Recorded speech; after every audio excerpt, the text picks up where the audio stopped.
Dear aspirants, welcome to Pehchan. In today's session, we are going to discuss about word association test. As most of the aspirants और candidate must know कि word association test आपकी psychological test series का second day का third task होता है, sorry second task होता है. The first task is TAT, the second task is वैट, third one is SRT and fourth one is SD. TAT के class test का जो वीडियो है पेज से पहले पढ़ चुका है, आप जाके देख सकते हैं. Today we shall discuss about word association test. Okay, now word association test सबसे पहले प्रोसेस समझते हैं, how the process is done. What happens in this process, the officer will show you a word for about 15 second. 15 second के लिए एक word दिखाएगा. After उसी 15 second के अंदर आपको उस वर्ड के बारे में एक चीज़ लिखनी है. मतलब whatever things are there, जो वर्ड पर्टिकुलरली 50 सेकेंड्स के लिए दिखाया गया है, within those 15 seconds you have to write down a thought related to that particular word. अगर आप उस 15 सेकेंड के अंदर उस वर्ड से रिलेटेड पर्टिकुलर एक थॉट प्रोसेस लिख पाते हैं, इस तरह के आपके total 60 words you have to write down. तो first word will shown for about 15 second, then next 15 second, then next 15 second, और ऐसे total 60 second. One more thing, हर 20 सेकेंड्स के बाद आपको पेज पलटने के लिए 10 से 20 सेकेंड्स एक्स्ट्रा दिए जाएंगे. तो डोंट गेट इन अ हरी और प्रॉब्लम की जल्दी से जल्दी कर लें, कहीं टाइम ना दें.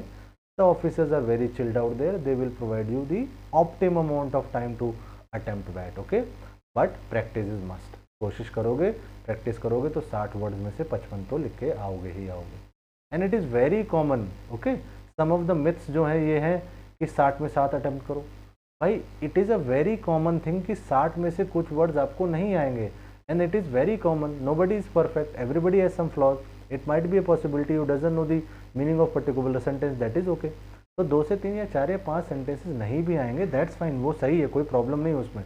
But once the task is completed, search that word और उसका मतलब मीनिंग पता कर लें.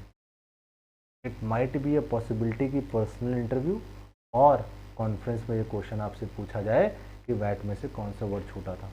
ओके, तो ये चीज़ें सर्च जरूर कर लें. अब रूल समझ लो. रूल्स फॉर वैट, पहला शुड, मस्ट, इनका यूज नहीं करना. कब करना है इनका यूज़? एक ऑप्शन है. कब यूज़ करना है? जब कोई यूनिवर्सल फैक्ट हो. जैसे आपने लिखा everyone should woke up early in the morning, तो ये चीज़ें गलत हो जाए. ठीक, अगर बोल रहे हो everyone should respect their parents, ये सही हो जाएगी, क्योंकि जो 8 बजे नहीं उठता, 5 बजे नहीं उठता, वो भी सक्सेसफुल है आजकल. तो ये फैक्ट नहीं है. हाँ, उठना अच्छी बात है, that is a good thing, but आप ऐसा नहीं बोल सकते. सेकंड, एडवाइस मत करते रहो, do this do that, one should do this, one ना, एडवाइस नहीं देनी. थर्ड, सॉल्यूशन ओरिएंटेड होना, प्रॉब्लम ओरिएंटेड नहीं होना. जैसे प्रॉब्लम आया वैट, तो क्या लिखा? Every problem has a solution. Every problem has a solution. Problem can be resolve bye positive attitude. ठीक, तो सॉल्यूशन ओरिएंटेड रहना है. Fourth, I, me, my self, इसका यूज़ जितना कम हो पाए उतना करना. ठीक, शुड मस्ट का यूज़ नहीं करना है, तभी करना है जब ज़रूरत पड़े. एडवाइस नहीं देनी, सॉल्यूशन ओरिएंटेड रहना है. आई मे सेल्फ का प्रयोग जितना हो सके उतना कम करना. ओके, अब जैसे 1-2 सेंटेंसेस और तुम समझ के चलो कैसे सेंटेंसेस वो एक्सपेक्ट करते हैं. बाकी आप सबका एक्सपीरियंसेस अलग होता है. पहला, जैसे पॉवर्टी, नेगेटिव सेंटेंस है पुअर, तो poverty can be resolve by proper governance. Poverty can be resolve by proper governance. ठीक, every problem has a solution, इस तरह से लिख सकते.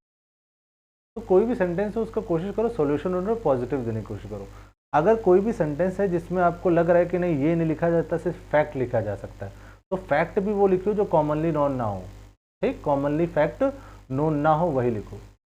इमरजेंसी इज डिक्लेयर्ड इन 1973, 19, उसमें भी फैक्ट वो लिखो जिसमें आपको डेट पता हो. ऐसा ना कोई गलत लिख दो 1975 में हुई थी, ऐसा नहीं.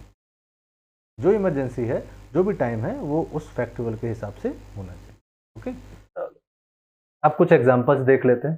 ठीक, कुछ एग्जांपल्स क्या है? जैसे पहला, अटेम्प्ट, तो पॉज करके कोशिश करो बनाने की.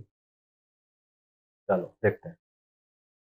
India's attempt to bring back Kulbhushan Yadav are in progress. सही है, लेकिन इससे मुझे तुम्हारा थॉट प्रोसेस नहीं पता था। बोल्ड अटेम्प्ट रिक्वायर्स करेज, वेरी गुड, ये एक वैट अच्छा हो सकता है। चैलेंज, कोशिश करो बनाने की, 15 सेकंड के लिए पॉज करो। Next, knowing our challenges is half the battle won, tougher challenges create history. तो इसका मतलब है कि ये चैलेंजेस के बारे में इसका थॉट प्रोसेस ये है जो कि ऑप्टिमम सही है। नेक्स्ट, रिएक्शन, अब फैक्ट भी वो लिखने जो नॉर्मली किसी के पास ना हो। A human reaction to him never cease to intrigue him, बहुत बढ़िया। There are two type of reactions, exothermic and endothermic. देखो ये फैक्ट है, ये नॉर्मल चीज है, और दोनों तरह के सही दिए। नेक्स्ट है ब्रेव, ब्रेव का देखते हैं। Act of braveness always earn respect, इनके हिसाब से अगर कोई बहादुरी दिखाता है तो हमेशा उसको इज्जत मिलती है। Vikram Batra was a brave soldier, ये फैक्ट है। और देखो दोनों तरह के ऑप्शन सही आ रहे हैं। अब आ जाते teacher. Teacher is always second to a parent, बिल्कुल से। Teacher shows us the path of life. Teacher सुन के आपके बारे में क्या थॉट प्रोसेस होता है ये आपको इसमें लिख के दिखाना, ठीक है। इसी तरह से ये कुछ वर्ड्स हैं, इनको कोशिश करना खुद लिखने की। जैसे फादर है, oh a protective shield, a protective shield. आप बोलोगे सर इसमें तो वर्ड आया नहीं, लेकिन फादर को सुन के मेरे दिमाग में तो प्रोटेक्टिव शील्ड आया ना। तो नेक्स्ट रूल ये कहता है कि अगर किसी पर्टिकुलर सेंटेंस में वो वर्ड नहीं भी आ रहा लेकिन उसके बारे में तो भी जरूरी सही हो, तो भी प्रॉब्लम लेने की जरूरत नहीं, ठीक। और दूसरी बात, उस फादर का मतलब उस पर्टिकुलर वर्ड का कोई भी फॉर्म उसको यूज किया जा सकता है। फादर को फादरली यूज किया जा सकता है, लाइव को लाइवली यूज किया जा सकता है, मतलब कोई भी फॉर्म उसकी क्या कर सकते हैं, हम यूज कर सकते हैं। चलो, कुछ वैट दे रहा हूँ, इसको कोशिश करो और कमेंट सेक्शन में करके बताना कि क्या क्या सेंटेंसेस इसमें बन सकते हैं।